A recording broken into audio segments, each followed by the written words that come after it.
नमस्कार। तो चलिए आज एक सफर पर निकलते हैं, कल्याण की ओर।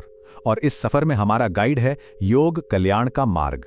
हाँ, यही गाइड समझ लीजिए हमारा ब्लूप्रिंट है।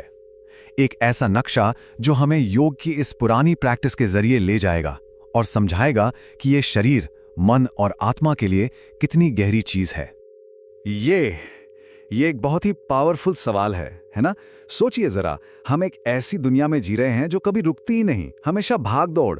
पर क्या हो अगर असली जवाब आगे भागने में नहीं बल्कि थोड़ा ठहर कर अंदर झांकने में हो? बस यहीं से योग का रास्ता खुलता है। तो योग के इन कमाल के फायदों को सच में समझना है ना, तो सबसे पहले हमें इसकी जड़ों तक जाना होगा। मतलब ये आया कहां से, इसका असली मतलब क्या है? क्योंकि ये सिर्फ कोई एक्सरसाइज नहीं है, उससे कहीं ज्यादा है। ये तो एक पूरा का पूरा दर्शन है। देखिए, योग का जो दिल है ना, वो युज शब्द में छिपा है।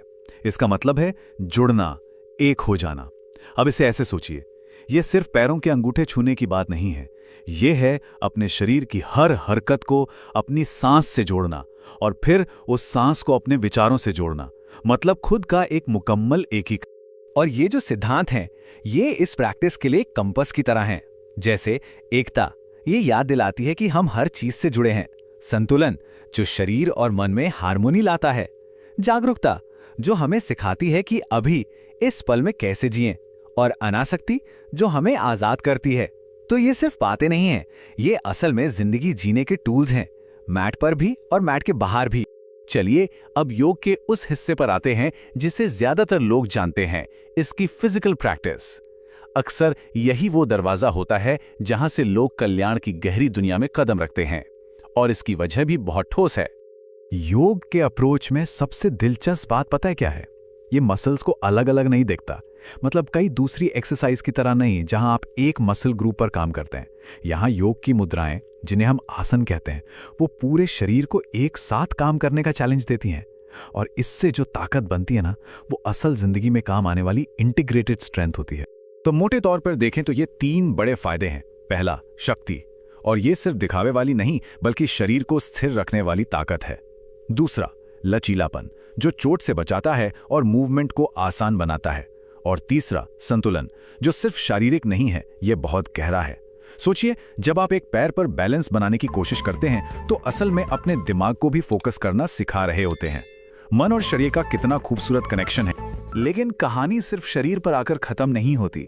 असल में योग की जो असली ट्रांसफॉर्मेटिव पावर है ना, वो तब सामने आती है जब ये प्रैक्टिस अंदर की तरफ मुड़ती है और हमें सिखाती है कि अपने इस दौड़ते भागते तनाव से भरे मन को शांत कैसे किया जाए। ये तस्वीर उस एहसास को एकदम सही पकड़ती है। हमारी आज की जिंदगी में कितना शोर है ना, बाहर भी और अंदर भी। योग बस उस शोर का वॉल्यूम कम करने का एक जरिया देता है, ताकि अपने ही मन के अंदर सुकून की, शांति की एक जगह बन सके। ये कमाल का कंपैरिजन है। एक तरफ है वो मन जो लगातार रिएक्ट कर रहा है, विचारों के तूफान में फंसा हुआ, कुछ जाना पहचाना सा लगा। और दूसरी तरफ है एक ऐसा मन जो बस शांत होकर देख रहा है, बिना जज किए। योग ही वो प्रैक्टिस है जो हमें इस रिएक्ट करने वाले मन से शांत देखने वाले मन तक का सफर तय करने में मदद करती है। और ये बात पूरी कहानी को समेट देती है। सांस वो मन का एंकर है।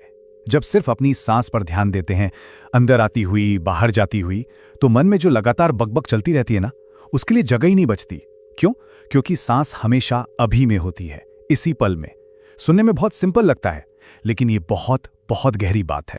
चलिए अब थोड़ा और गहराई में चलते हैं, क्योंकि योग सिर्फ फिजिकल फिटनेस या मन की शांति तक ही सीमित नहीं है। ये गहरे भावनात्मक जख्मों को भरने और अंदर से मजबूत बनने का भी एक बहुत पावरफुल जरिया है। इस बात को और अच्छे से समझने के लिए एक कहानी सुनते हैं, माया की।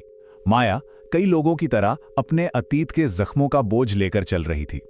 उसके अंदर एक आवाज थी जो हमेशा उसकी कमियां गिनाती थी, उसे जज करती थी, और वो आवाज कभी चुप नहीं होती थी। शायद उसकी कहानी में हम में से कई लोग अपनी कहानी का कोई हिस्सा देख पाए। और ये उसके सफर का पहला बड़ा मोड़ था। अपने शरीर को जबरदस्ती किसी पोज में धकेलने के बजाय उसने उसे सुनना शुरू किया। ये एक बहुत बड़ा शिफ्ट था। खुद को आलोचना की नजर से देखने की जगह उसने दया और स्वीकार्यता से देखना शुरू किया। इस मोड़ पर सांस उसके लिए सिर्फ ऑक्सीजन नहीं रह गई थी, हर सांस जो वो बाहर छोड़ती, उसके साथ वो उन पुराने दर्द को भी छोड़ रही थी जिसे उसने इतने समय से पकड़ कर रखा था। ये एक तरह की इमोशनल क्लीनिंग थी जिसे वो सचमुच अपने शरीर में महसूस कर पा रही थी। और यही था वो बदलाव। ये कोई जादू नहीं था जो एक रात में हो गया, नहीं, लेकिन लगातार प्रैक्टिस से माया ने अपनी इमोशनल बुनियाद को फिर से बनाया। उसके अंदर की वो आवाज जो उसे हमेशा नीचे खींचती थी, अब उसका सहारा बन गई थी। वो भावनात्मक दर्द से निकलकर अपनी अंदरूनी ताकत तक पहुंच चुकी थी। तो ये सारी बातें हमें कहाँ ले जाती हैं? आखिर में मिलता क्या है? एक ऐसी जिंदगी जहां हम सच में बेहतर महसूस करते हैं। जब शरीर, मन और भावनाएं ये सब एक साथ एक सुर में काम करने लगते हैं तो इसका असर हमारी रोज की सेहत और खुशी पर साफ साफ दिखने लगता है। चलिए एक ऐसी चीज की बात करते हैं जिससे हम सब जूझते हैं, नींद। योग क्या करता है? वो हल्के आसनों और सांस की टेक्निक से शरीर के फाइट और फ्लाइट मोड को बंद कर देता है। ये वही तनाव वाला मोड है जो हमें जगाए रखता है। जब वो शांत होता है तो मन और शरीर दोनों ही एक गहरी सुकून भरी नींद के लिए तैयार हो जाते हैं। अब सवाल है, ये काम कैसे करता है? बहुत सिंपल है। योग नर्वस सिस्टम को रिलैक्स करता है। शरीर की मांसपेशियों में जो तनाव जमा होता है उसे कम करता है, जिससे बेचैनी घटती है। और जब शरीर शांत हो जाता है तो मन की जो रेस चल रही होती है वो भी अपने आप धीमी हो जाती है। ये बेहतर नींद के लिए एक पूरा पैकेज। और पता है, यही शांति जो हमें बेहतर सोने में मदद करती है, इसका एक सीधा और बहुत अच्छा असर हमारी सेहत के एक और बहुत जरूरी हिस्से पर पड़ता है, हमारे दिल पर। देखिए, योग स्ट्रेस को घटाता है और हम सब जानते हैं कि स्ट्रेस दिल की बीमारियों का एक बहुत बड़ा कारण है। ये नेचुरली ब्लड प्रेशर को कंट्रोल करने में मदद करता है और शरीर में खून का दौरा बेहतर बनाता है। मतलब एक ही प्रैक्टिस में दिल की सेहत के लिए ट्रिपल बेनिफिट। तो आखिर में पूरी बात घूम फिरकर एक ही जगह आती है। योग अलग अलग टुकड़ों की बात नहीं करता, ये इस बारे में है कि सब कुछ एक साथ कैसे काम करता है। हमारी मांसपेशियां, हमारा दिमाग, हमारी भावनाएं, हमारी सांस, सब कुछ ये सेहत के लिए एक पूरा होलिस्टिक सिस्टम है। और बस इसी सवाल के साथ आज के बात को यहीं खत्म करते हैं। कल्याण का ये जो रास्ता है, इसके कई शुरुआती पॉइंट हो सकते हैं। हो सकता है इसकी शुरुआत ज्यादा ताकत की चाह से हो, या मन की शांति की तलाश से, या शायद कुछ पुराने जख्मों को भरने की जरूरत से। सवाल बस एक है, ये सफर कहां से शुरू होगा?